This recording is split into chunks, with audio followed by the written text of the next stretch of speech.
When Doves released Lost Souls in 2000, it wasn't just another debut album. It was a smoke signal rising from Manchester's post-Britpop rubble, announcing that there was still beauty to be mined from the ashes.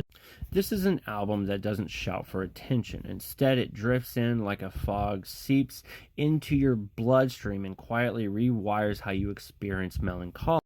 The opener, Fire Suite, sets the tone, a cinematic swell of reverb, patience, and slow building tension. It feels less like a rock song and more like a soundtrack to a city waking up at 4 a.m. under sodium streetlights. And by the time the song Here It Comes and Catch the Sun roll in, you realize Doves are masters at weaving hope into gloom. They're not pop anthems, they're weather systems.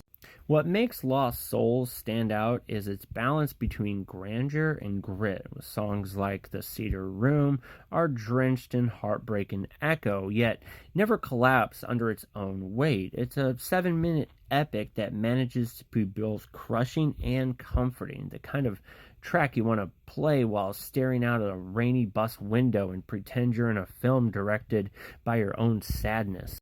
The production is lush but never sterile. You can hear the remnants of their past as dance act, sub, and the looping rhythms and atmospheric layering, but there's a repurposed for shoegaze-inspired introspection rather than club ecstasy. When the instrumental Sea Song feels like it's whispering secrets to you under the tide.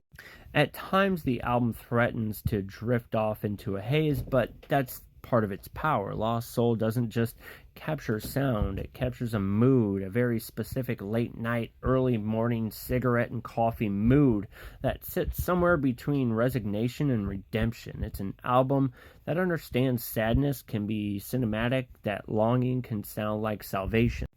Looking back, Lost Souls feels less like a debut and more like a fully realized statement that Doves were never chasing Britpop hangovers or indie trends, but instead carving out their own twilight territory. It's not a record of singles, it's a record of atmospheres, of textures, of ghosts humming in the static. So in conclusion, Lost Souls is less an album you listen to, more of an album you inhabit. You put it on and suddenly, even at the most mundane Tuesday night, feels like drenched in significance. If Joy Division stared at the ground and Oasis stared at the sky, Dove stares at the horizon and says, let's live in the dusk. So if you haven't listened to this album, check it out. Let me know what you think.